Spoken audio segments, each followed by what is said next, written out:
Ladies and gentlemen, This is Gamertag Radio. All right, this is Paris. I am still here at Gamescom Day 2, but I have something I've been very excited to talk about, and that is the blood of Dawnwalker. And I have someone here to talk about it. Thank you for taking a few minutes to talk to me. Talking to us. Yes. Yeah. Can you introduce yourself, please? Of course. My name is Mateusz Tomaszkiewicz. I'm a creative director at The Blood of Dawnwalker. Yes. Thank you so much. So, full disclosure, I actually got to see this a couple weeks ago in Los Angeles, but at the time, I didn't get actually a chance to talk one-on-one about the game. So, I've already seen the presentation. It's fantastic. And my first question is, why this concept? If you can kind of explain the concept of Dawnwalker and what people can expect when they play the game. Of course, The Blood of Dawnwalker is a dark fantasy game that is set in 14th century Europe in this fictional valley of Vale Sangora that is set somewhere in the European Carpathians. There are a number of reasons for why we went with this concept. We were excited by vampire stories and the hidden world kind of, concept that there are more things than the humans know about going on, the conspiracy theory thing, vibe going on, but in medieval times, because the medieval stuff is kind of something that we are well acquainted with. Like, we know a lot about it. We know that we could pull it off and make it cool. So it seemed like a natural fit for us. And we had a lot of know-how on how to do a lot of things like sword fighting and so on and so forth. So it looked like a natural pick for a studio like ours, where we had a lot of that expertise. Yeah.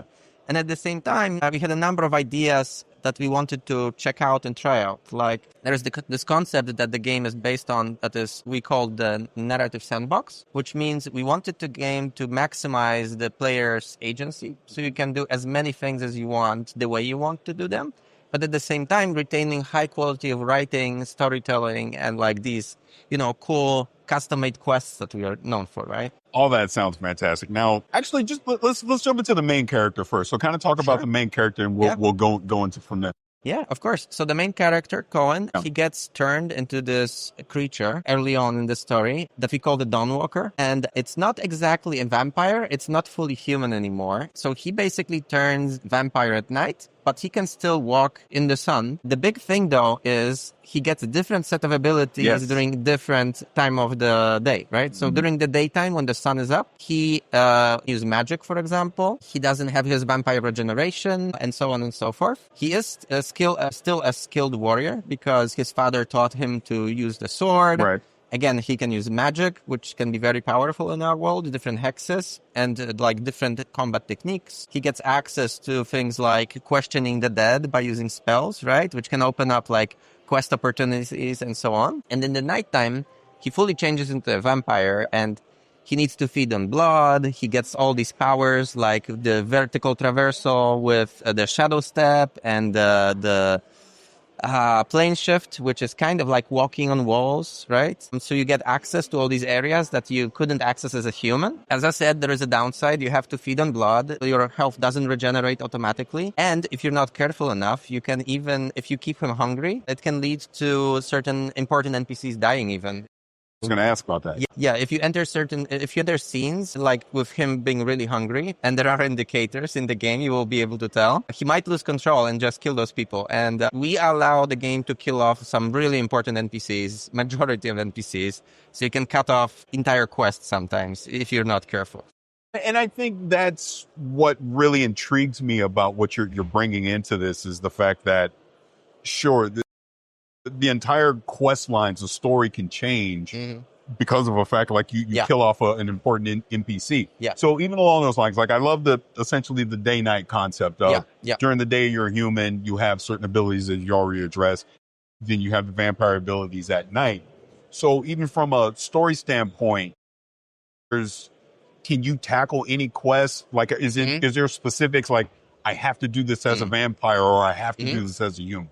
It really depends on the context of the quest. There are some quests that are exclusive to the time of the day. So there are some that are night only and day only. Okay. But majority of quests you can tackle any way you want. Any scenario you want. And it basically changes how you play through the quest. Like you could see in the demo that we were showing, you get to access different areas. Sometimes you get solutions that you wouldn't get in another way of playing. You can also mix and match. Like you could do part of the quest in the nighttime and another part in the daytime. So you can play around with it, right? Yeah. So this is what we mean by narrative sandbox. And it really ties in nicely with this day and night concept, right? Yeah, I really love that. One thing that during the demonstration we got to see that really intrigued me about this is, how do I want to describe this? Basically, the way time works. Because obviously there's, because you're trying to rescue your family and there's only so much time. Exactly. So certain quests require, okay, this is going to take a certain amount of time away from, but others don't. So can you kind of explain that? Sure. So generally speaking, when you look closely at the UI and the materials we released, the clock is like divided into segments. And you'll notice that these segments don't fill up automatically. So if you stand still for 10 hours of real time, the time doesn't pass. And the reason we did it like this, it's because we did something we called time as a resource. So we treat it as part of the game. We wanted to give you, the player, the full control over how the time passes and how do you want to spend it. In order to do that, we had to kind of eliminate the normal clock. So there are segments for the night, segments for the day. Once that fills up, you switch to the next time of the day, right? So to the nighttime, for example. And the different types of content will push time differently. There are some quests that are larger, and they might push the time a bit further. There are smaller activities that will consume less time. Also, sometimes there are branches in the quests and choices in the quest that might consume more time than the others, right? So for example, in this quest that we were showing, there was one objective where you had to get to the library.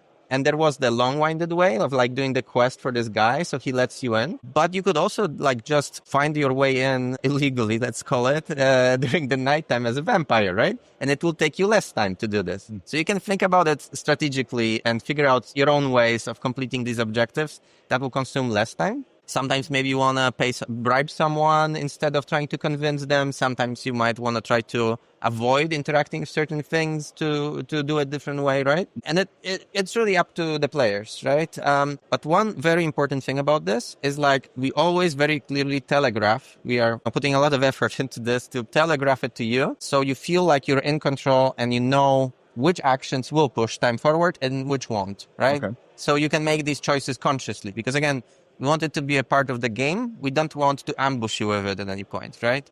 So let's talk about the open world a little bit. So this is an open world RPG, so you can go do whatever you want. Now, from a story standpoint, is it linear? Can you tackle basically? You can attack this any way you want. Approach it as far as getting to the end of saving your family. But if I remember correctly, that isn't the end.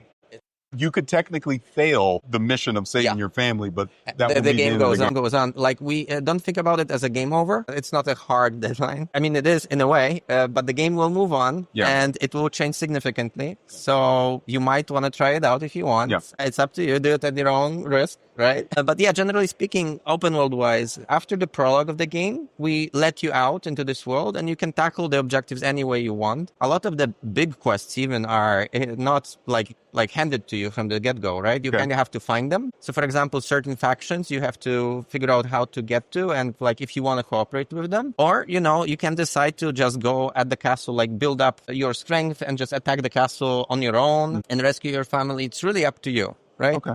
However, interacting or not interacting with these different plot lines might have consequences. Okay. So be careful about that also and keep in mind, it's not just about you and your family. It's this, because the guy that took your family, he rules this whole valley. So the way you do it might also have consequences.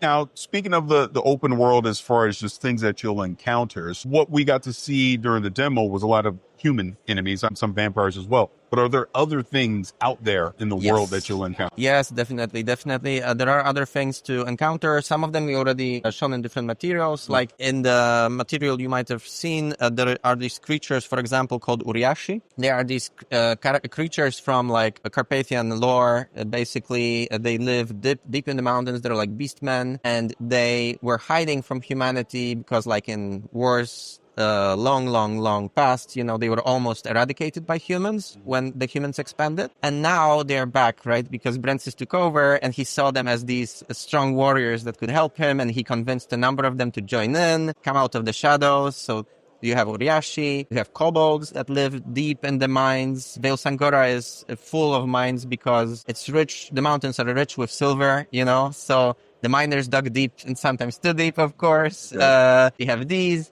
And there's a number of other creatures that you will encounter. Sometimes some of them we gave you a sneak peek in different trailers also. So there is more stuff to encounter. And another really important thing about this IP, I would say, because right now, of course, we are building the Blood of the Dawnwalker. Right. But we're aiming this to be like start of a saga. So the team did a lot of really good and hard work to build up the IP with more things than we needed for this first game. So on purpose, we are holding back with some stuff that we want to expand upon later, right? Would that Just be vampires. things that you potentially would tease? Yes, And exactly. like maybe. So, and this leads me into this. So you kind of touched on it a little bit. Is this based on any real world mythology or lore that's already out there?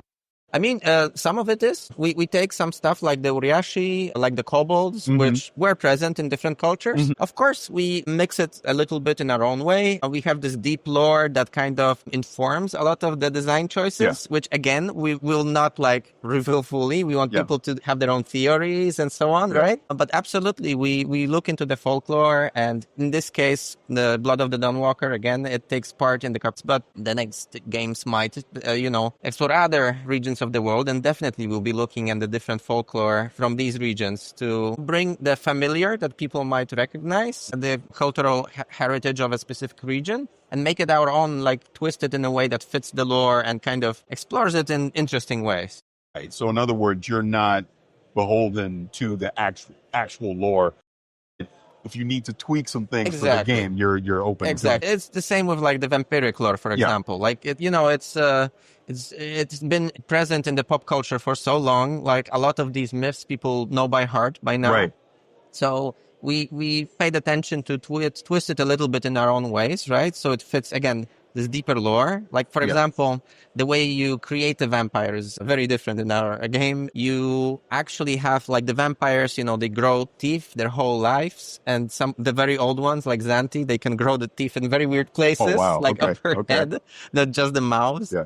And the way you turn someone into a vampire, you actually have to break out one of these fangs and you have to embed it in the victim's heart. Interesting. And if the tooth takes, then the victim will become a vampire.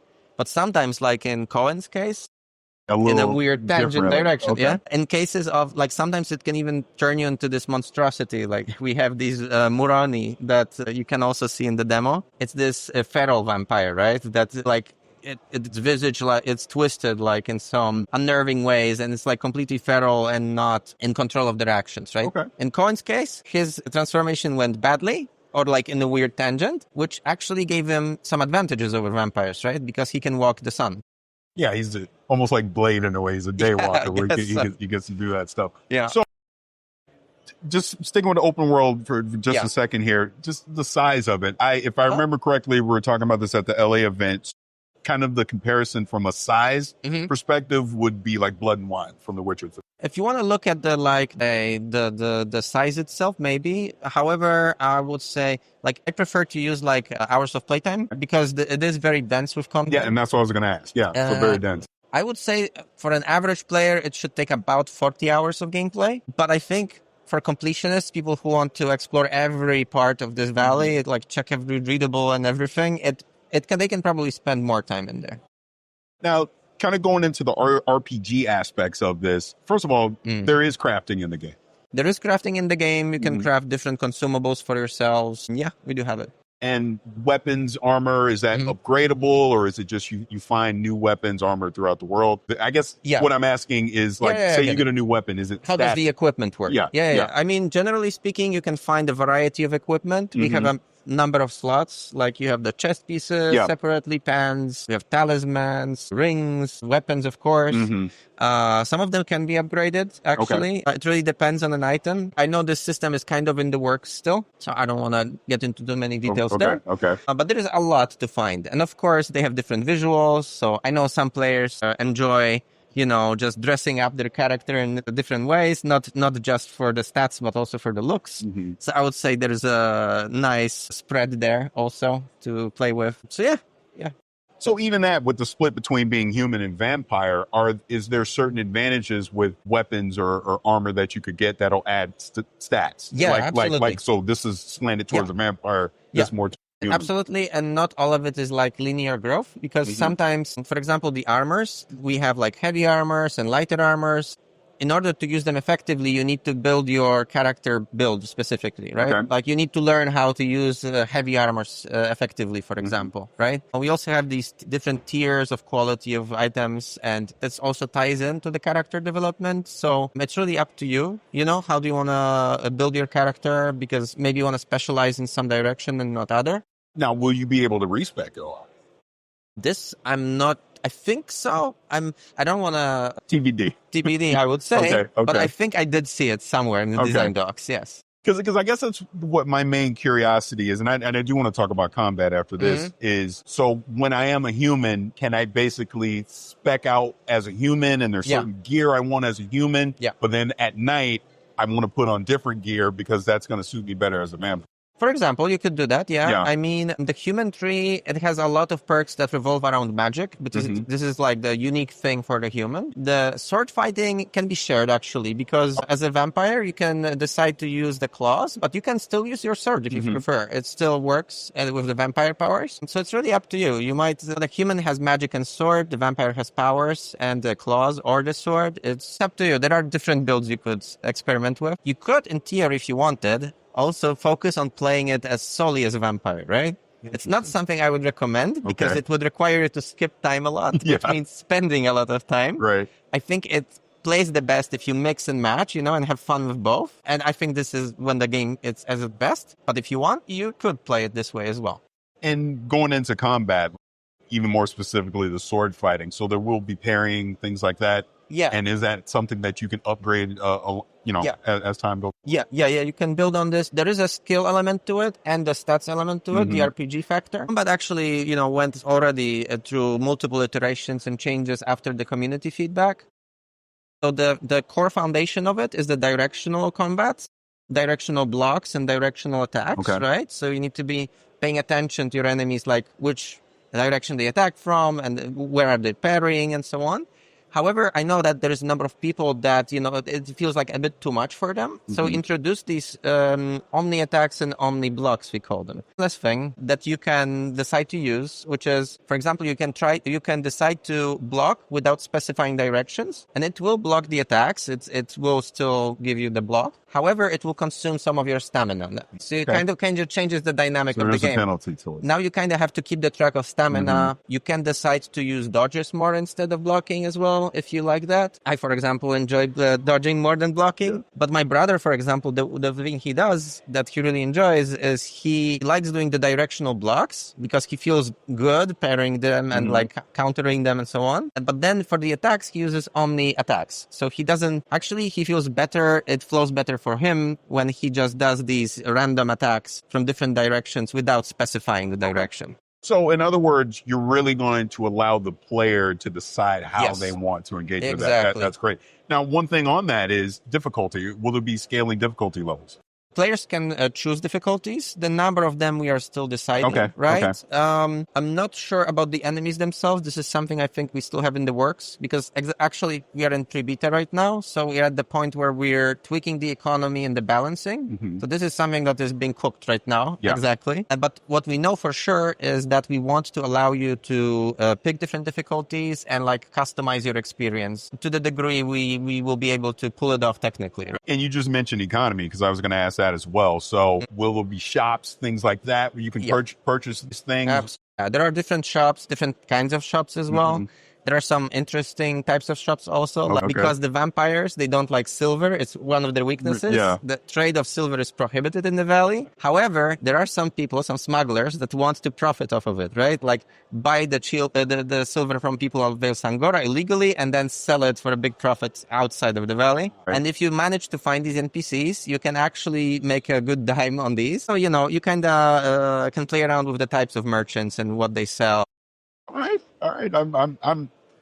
I'm very excited for this game because I think there's a familiarity to it, but you're still at the same time doing something unique, playing as a human and as a vampire, but like, and I guess I didn't ask this already, but like obviously your dialogue choices matter as far as story goes, where you can essentially completely cut off a quest line.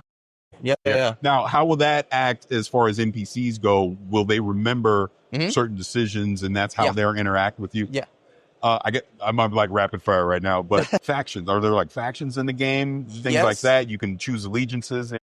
Yes, there are factions, so you can look for different allies to attack the castle with, right? Okay. Or you can do it solo if you prefer. It is all very custom, handmade, as we always do it. So there is no like a systemic system that would, give you 1% with that faction or 2% with that faction. It's more like about your choices and how you interact with them, right? And your actions, basically. Okay. But yes, there are multiple factions that kind of exist in that world. On top of that, there is this system we call the notoriety system, which means the more actions you take against the Brances, the antagonist in the game, they will take notice and you'll build this infamy, basically. And the higher it goes, the more you annoy Brances and he'll try to counteract you, right? Okay. So he can send out more soldiers to patrol the streets or the villages and the roads. He can enforce a curfew, so suddenly people are not allowed to go out. So it's more difficult for you to feed at night, stuff like that. He can impact the economy to basically impose tariffs. That sounds familiar. Yeah, so it can be more expensive for Cohen to buy things. And generally speaking, this makes him this active antagonist, right? But it can have good sides as well, because it also impacts how NPCs react to you. Like, some factions that don't like Brances might actually really like your infamy, right? They'll be like, okay, you're cool. Right, want to help you more. Another thing that can happen is like some like civilians might be scared of you actually because they heard, who you are, and Brances makes you out to be this villain, right? So they are like, okay, I don't want any trouble with you. So it might be easier for you to intimidate them, right? So I guess that is one question as far as just the duality of this. Will NPCs know, like during the day, know that you're also a vampire? So this is one thing where we had a lot of discussions internally. What we went for in the end is like, there are NPCs that don't know anything about vampires and, they can't really tell. But there are NPCs that do know. And yes, if you go into dialogue as a vampire, they will notice and they will react. I like that. That's really cool. We'll wrap this up here because again, I really appreciate you taking some time to talk about this. No worries. 26. Yes. When you're planning this to come out, PC, Xbox, PlayStation, whole thing. I'm trying to think of just one more because I could talk all day, but I know we want to wrap this up. I'll just end it by saying that what we got to see in LA, I was really excited about. It really has, 2026 is too far away because this is my kind of game. I love the RPG aspects of this. I love the duality of it, but I think the time resource is what I like the most because I feel like you really have to think about, is this something I want to engage with? Is this something I want to reduce the time clock on? And then I know you're not going to really dive into it now, but I want to see what happens when you fail and you go to that end. Look, how is that going to play out? I encourage it. Tell us what you think when it happens to you. Yeah, I'm looking forward to it. Yeah, I mean, this is what got me excited about the project, why I actually joined the project, because I felt like this is very innovative and different, fun to play around with. Also risky and scary because, there are not many games that try to do something like this. It's very unique, which makes it appealing, but also very difficult because we had to figure out all different design problems that were not figured out, right? But I think in the end, we got something very interesting and again, very unique that I haven't seen before. So like you said, there are familiar elements to it that we used our expertise to recreate. And then there are a lot of new experimental things that I'm very excited about. That's what I love the most, that you're experimenting, you're trying something new, which I think will be very intriguing for this when it comes out in 2026. So again, I won't take up any more of your time. Thank you so much for talking to me about this. 26, I can't wait. Thank you so much. All right, thank you. All right, we're done. Awesome.